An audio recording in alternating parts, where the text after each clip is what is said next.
Adik nak nama apa? Adik nama apa? Adik nama apa? Nama apa adik? Nama Akila.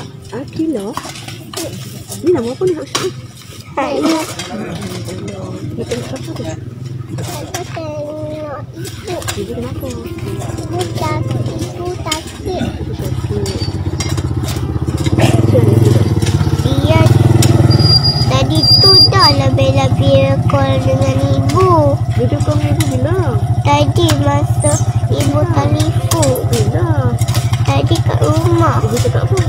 Ibu cakap Bella makan apa? Lepas tu, Bila kata apa? Bella kata Bella makan apple. Makan apple dah? Akila? Makan apple. Betul juga? Tapi Kila tak main pun kat bilik abang. Mana Acah.